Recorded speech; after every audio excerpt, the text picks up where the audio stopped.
आशीष और कनव पार्टनर्स हैं, रेशो 3:2 है। अब हम यहाँ से रियलाइजेशन में बैंक छोड़ देंगे, stock, debtor, furniture, plant, investment लिखेंगे। P&L अकाउंट तो हमारा कैपिटल में जाएगा, डिस्ट्रीब्यूट होगा। लाइबिलिटीज़ में क्रेडिटर, EPF, मिसेज आशीष का लोन जाएगा। कनव तो पार्टनर है, नहीं जाएगा पार्टनर का लोन। WCF की अभी हम एडजस्टमेंट चेक करते हैं है या नहीं है। IFR रियलाइजेशन के क्रेडिट में लिख के छोड़ देते हैं। ठीक है जी, चलिए करते हैं,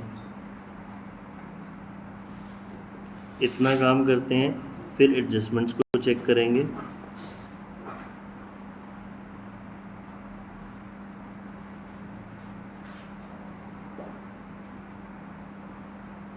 देखो हमने यहाँ पे लिखा जी स्टॉक 24,000, डेटर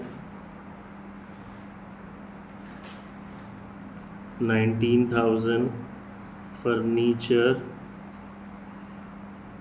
40,000, प्लांट 2,10,000, इन्वेस्टमेंट 32,000। ठीक है जी। लाइबिलिटीज़ में क्रेडिटर्स 42,000, EPF मैंने आपको पार्टनरशिप एडमिशन रिटायरमेंट में से क्लियरली समझाया था। EPF जो होता है हमारी आउटसाइड लाइबिलिटी है, एम्प्लॉयज़ का पैसा है, हमारा नहीं है। ठीक है।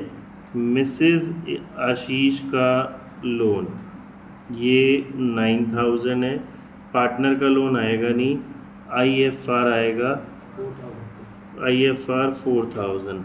WCR की चेक करते हैं जी, कोई एडजस्टमेंट है हमारे पास? नहीं है। WCR की कोई एडजस्टमेंट नहीं है तो WCR रियलाइजेशन में पोस्ट नहीं होगा, मैंने इसके नोट्स आपको लिखवा दिए थे। कनव पार्टनर का लोन है, वो तो लोन अकाउंट में जाएगा। ठीक है जी। एडजस्टमेंट चेक करना शुरू करते हैं। Ashish agree to take over furniture at this and pay Mrs Ashish loan.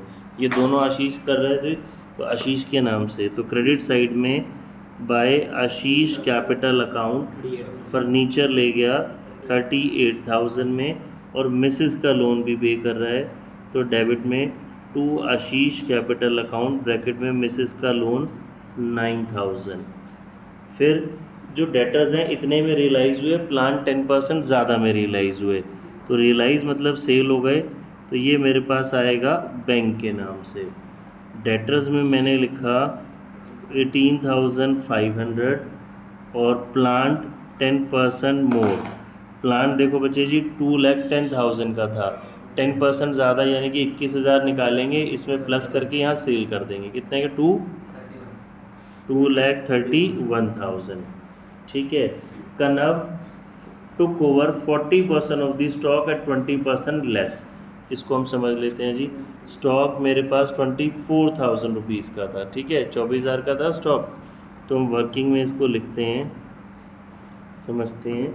Stock मेरे पास 24,000 का था, कनव 40% स्टॉक ले गया, तो हम इसका 40% निकालेंगे, इसका 96 आएगा, है ना, 9,600 आ गया जी।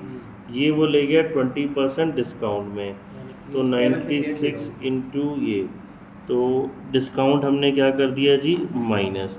क्या डिस्काउंट को शो करना है? नहीं।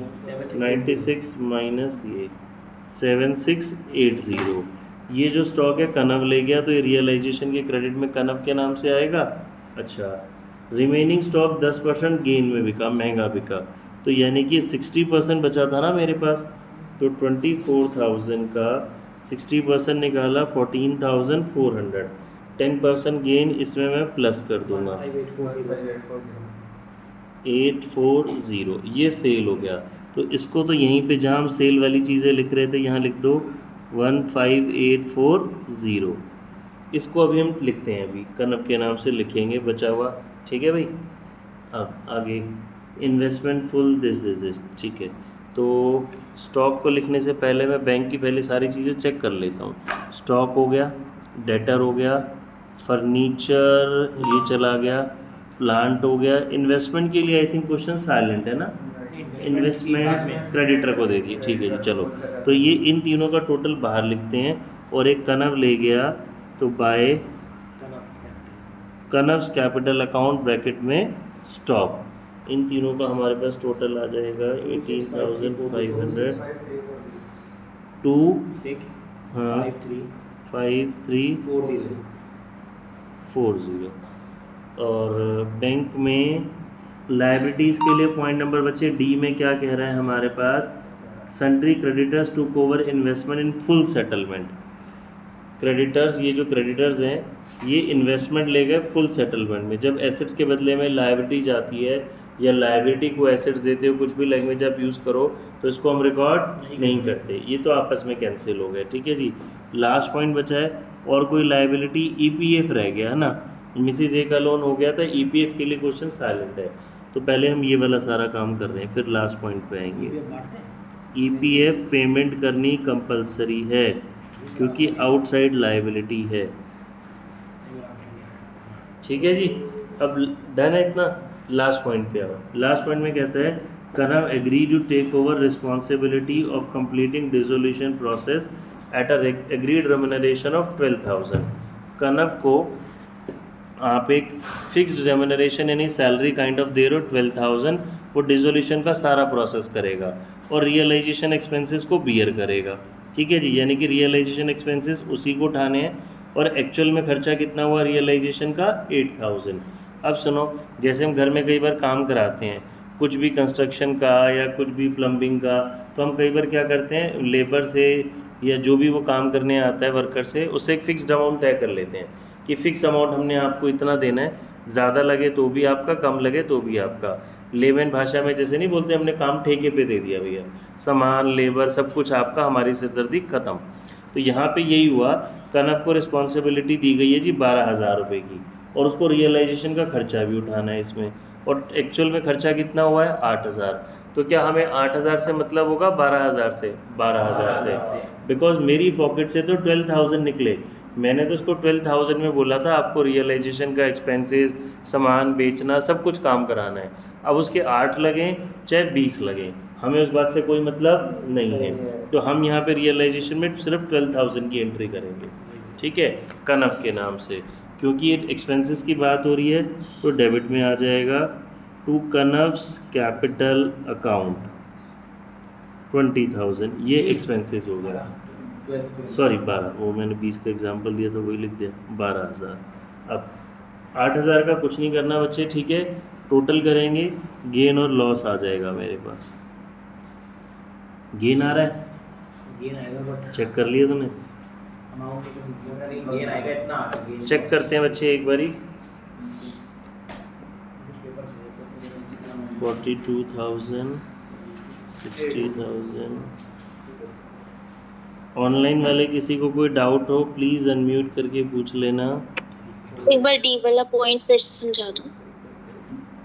कौन सा बच्चे? लास्ट वाला? डी वाला, सॉरी सी वाला, सी वाला। सी वाला अभी बता रहा हूँ बच्चे, 1 मिनट बताता हूँ।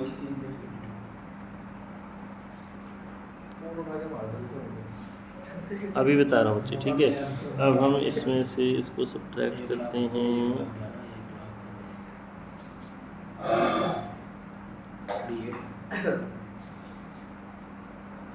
तुमने निकाला, किसी ने? आ रहा है लॉस गेन?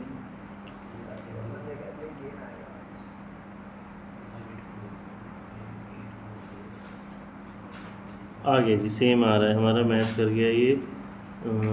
2,00,20 का गेन आ रहा है। ये ए बी कितनी, कौन कौन पार्टनर है? आशीष और कनव, इसमें डिस्ट्रीब्यूट हो जाएगा। रेशो चेक करो, रेशो है? हाँ जी, 3:2, 3/2 यानी कि 5, 3:2, 8,008। ठीक है, इतनी बात सबको बच्चे समझ आ गई?